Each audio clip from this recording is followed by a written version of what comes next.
in the snow. I'm dreaming of a white Christmas, with every Christmas card I write. May your days be merry and bright, and may all your Christmases be white.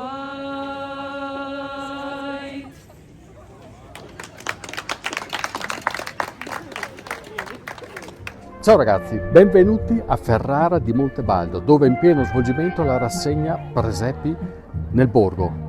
Ma alla fine anche questo borgo è un presepe. Lo hanno voluto chiamare il Natale di una volta, ambientandolo all'inizio del Novecento. E gli abitanti si sono prestati di buon grado a questo tuffo nel passato, allestendo non soltanto i presepi in tutto il borgo, ma anche animandolo con oggetti antichi, domestici e da lavoro. E uno di questi residenti è il signor Cesare, che col suo bel tabarro, la sua bella pipa e il cesto con le caramelle per i bambini si è seduto sulla panchina degli avi per raccontare la storia sua e della sua famiglia. Chi sono quei signori nella foto? Sono i nonni di mia moglie. E questa è la stessa finestra? Questa è la stessa finestra di una volta di nonni, nel 60-65. E qui cosa avete ricreato? Abbiamo ricreato perché il nonno si sedeva qua Ah, e aveva dei polli, c'era un pollaio là, e alla sera quando ritornava dal lavoro si sedeva qua e chiamava le galline e gli dava da mangiare in mano praticamente. E ora è uscita la storia del presepi e ora abbiamo riportato la storia vecchia di nonni, di tutto quello che è successo qua. lei abita qui Sì, stabilmente? adesso sì. Com'è vivere a Ferrara? Da Dio, si sta molto ma molto bene.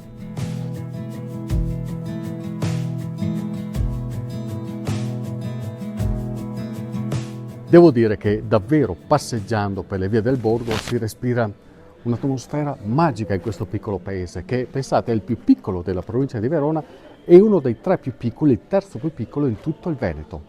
Ed è un'atmosfera magica che hanno creato direttamente loro. I residenti sono circa 200 registrati, ma solo una settantina vivono stabilmente qui. E cos'è che hanno fatto? Hanno fatto 100 presepi distribuiti praticamente un po' in tutte le vie del borgo con delle collocazioni anche singolari ma estremamente suggestive. Chi nelle casette, chi addirittura sui davanzali. E uno che cammina per queste vie veramente resta affascinato da questa partecipazione, da questo coinvolgimento, che è una delle leve importanti per dei messaggi che si vogliono far partire grazie a iniziative come queste, ovvero le radici che vanno riscoperte e soprattutto un futuro che si vuole ancora importante, vissuto. Altrimenti, come succede spesso nei piccoli comuni di montagna, il rischio è quello dell'emarginazione, dell'abbandono e dello spopolamento. Qui ad esempio cosa c'è? Allora qua abbiamo la Natività che è stata realizzata da uno scultore napoletano, e dove queste opere sono state realizzate però dall'architetto Guido Rinaldi, un architetto del Vaticano che segue tutte le opere del Vaticano, ma soprattutto ha seguito tutti i lavori e questo architetto ha voluto donare alla nostra comunità tutto il suo lavoro e questo è stato un atto veramente importante e bello, ecco. Ma come mai sei innamorato di Ferrara? Lui si è innamorato di Ferrara, si è innamorato della gente di Ferrara e questo è stata la spinta per realizzare qualcosa di qualità e veramente sono delle opere uniche perché rimarranno qua poi nel paese per sempre e anche per il nostro futuro, insomma, per i nostri giovani.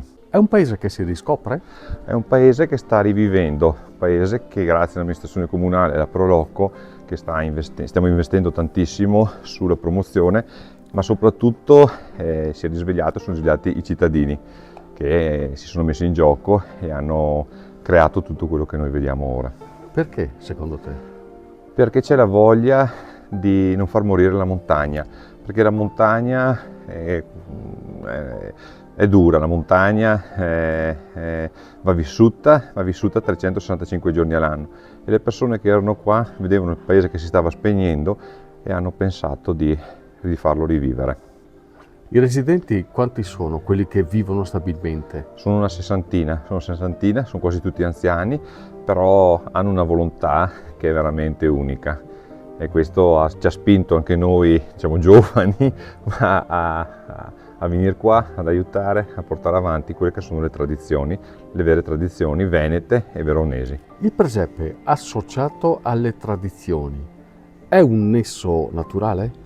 Allora, sì, perché la natività, allora noi vediamo la mangiatoia come la nascita della luce, la nascita del figlio di Dio, e nelle comunità, soprattutto nelle antichità. Questo era un punto di riferimento, perciò il Natale diventava un momento di aggregazione, un momento dove la comunità si riscopriva. Adesso la società moderna ci fa perdere dei valori, questo dato dalla frenesia. Qua invece il tempo si è fermato, ecco perché abbiamo deciso quest'anno di vestirci tutti quanti come all'inizio del Novecento, per fermare il tempo, fermarlo a quando c'erano i valori, a quando le comunità erano vive. Lì, in quella porta lì una volta che era una latteria, che aveva proprio il latte sfuso, se nasceva là con quel pignatin lì, Eccolo qua. oppure con un altro pignatin, e che era il mestolin, che ti faceva il mezzo litro e ti misurava il latte, insomma, te le vendeva a sfuso. Quello sì, quelli. Ma quanti anni gallo sono sto pegnatin, Ah, È in alluminio non lo così. so, che avrà 100 anni quelli, avrà come minimo. A mio avviso, una delle cose che vanno sottolineate con presepi nel borgo è che si tratta di un evento che non è per nulla spersonalizzato, perché non soltanto racconta i mestieri, racconta le radici, racconta l'attaccamento di queste persone alla loro terra e alla loro storia, ma anche nei banchetti, anche nelle casette che sono state allestite nella piazza centrale, c'è un racconto che continua. Sicuramente ha una finalità commerciale, però quello che viene proposto nasce proprio in questa terra, con i sapori di questa terra e soprattutto con i saperi di questa terra. E quindi era giusto andare a curiosare. E qui cosa sta nascendo? Qui facciamo la fogassa, Cioè? la fogassa sulla gradella. La fogassa è un dolce povero Ah, di una volta che venivano fatte con tutti gli ingredienti che la gente aveva in casa. quindi Farina, la buccia del limone, un attimo che questa mi si brucia, la buccia del limone, lo zucchero, un pizzico di sale, il lievito, il vino e l'olio d'oliva. Si impasta tutto insieme, quello che sta facendo qua Daniele in questo momento. Poi si fanno queste focaccine che vengono tagliate a pezzettini e si mangiano. schiacciate e cotte No, la sono volta. dolci. Sono dolci. Sono dolci, è un dolce che si può inzuppare nel latte, si può mangiare dopo pranzo, dopo cena, da solo. come E si vuole. cuoceva nel caminetto una volta. Una volta si cuoceva sulle braci, lo cuociono ancora, chi ha il camino, chi non ce l'ha si è adattato con delle piastre elettriche.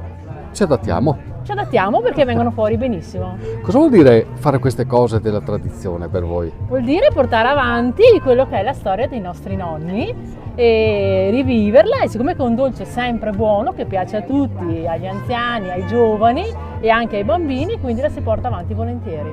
Michele, cosa c'è qui? Oggi abbiamo delle specialità dedicate al Natale. Un pane al farro monococco in purezza, Ah, una segale aromatizzata all'arancia. che Non è un bella. pane dolce, però l'arancia va a valorizzare la profumazione della segale. Mhm. Qui abbiamo un pane alle noci con la melassa di montagna e poi abbiamo un pane di grano duro di Tiviglia con la quinoa e le lenticchie rosse. Tutte invenzioni tue? Tutte invenzioni mie. Perché queste riscoperte, questa singolarità di prodotto? Io ho il forno qui a Ferrara di Montevaldo e mi piace riportare il pane come era una volta, quindi valorizzarlo e capire che anche il pane fa bene, se fatto con farine di qualità, è digeribile, e riportiamo a dare valore anche sulle tavole al pane. Viene capito questo dalla gente? Sì, piano piano sta proprio cambiando anche la percezione del pane e soprattutto queste farine con il lievito madre sono molto apprezzate. E quello che vedete qui dietro è uno dei momenti clou di oggi, perché gli amici di Castelletto di Brezzone stanno preparando in diretta la carbonera, questa ricetta tipica gardesana del Montebaldo che è fatta in maniera molto particolare, molto Appetitosa, già. Noi siamo quelli della Carbonera di Castellet, Quei veri. quei veri. E come si fa sta carbonara? Allora, la carbonera si fa le proporzioni: 1 chilo di farina, 2 di formaggio e olio, quanto basta. Bella, bella ricca. Eh sì, Tempi? molto sostanzioso. Tempo un'oretta e mezza. Però c'è tutta la preparazione del formaggio. C'è tutta la preparazione del formaggio, che va tagliato il formaggio, va pulita la crosta e poi va tagliata la crosta da una parte e il formaggio dall'altra. Che formaggio? Formaggio dal Baldo principalmente, e Monte Veronese, ecco, diciamo formaggi magri. C'è differenza di tempi, vero, per la crosta e per il formaggio? Certo, prima si mette la crosta e i formaggi duri, stagionati, e poi quelli più teneri. E dopo muscoli? E dopo tanta forza di olio di gomito. Perché quest'oretta, 3/4 d'ora bisogna Bisogna stare lì. continuare a menare, Perché? perché sennò si attacca al parol. Eh sì, e se si attacca va via tanto Certo. Sa de brusin. Il formaggio a che punto viene inserito? Oh, dopo circa una mezz'ora della cottura della polenta. Prima quello più duro, prima le croste, poi quello più duro e l'ultimo quello tenero. Quando capite che è pronta? Beh, è pronta quando fila la polenta, quando fila. Questo è l'ultimo momento della carbonera, L'olio. che va aggiunto l'olio d'oliva. Fatto a Castelletto? È l'olio di Castelletto di Brenzone. Va messo alla fine perché? Va messo alla fine perché non deve cuocere, deve essere assorbito crudo. Deve accompagnare il gusto, deve arricchirlo. Deve accompagnare il gusto e deve essere assorbito. Naturalmente la quantità dell'olio è diciamo in conseguenza del formaggio, perché se il formaggio è grasso andremo a mettere meno olio. Certo. Se invece è magro, allora mettiamo più olio. Quindi qua che vuoi l'occhio? L'occhio perché praticamente capiamo quando la polenta ha assorbito l'olio.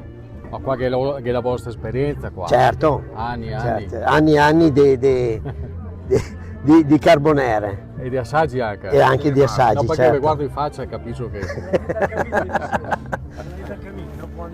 Alessandro, io ti stavo cercando per il finale, poi ho Eccoci capito qua. dove eri. Eccolo qua, la grande mitica carbonera. Fino a quando rimane il presepe nel borgo? Allora, fino all'11 gennaio siamo qua tutti i fine settimana e anche nelle festività per Certo. accogliervi e farvi conoscere i nostri prodotti del Montevaldo. Ma la carbonera era solo oggi? Oggi solo oggi, una volta all'anno arriva la carbonera. Peccato non esserci stati. Proprio. Però fino all'11 troverete molte altre bontà qui a Ferrara. Grazie Alessandro. Ascolta, che ne hai ancora o te l'hai tolta tutta a te? No, era? No, che ne ancora, anche per buon, te, dai. Ecco, buon Natale. Grazie, grazie. Ciao.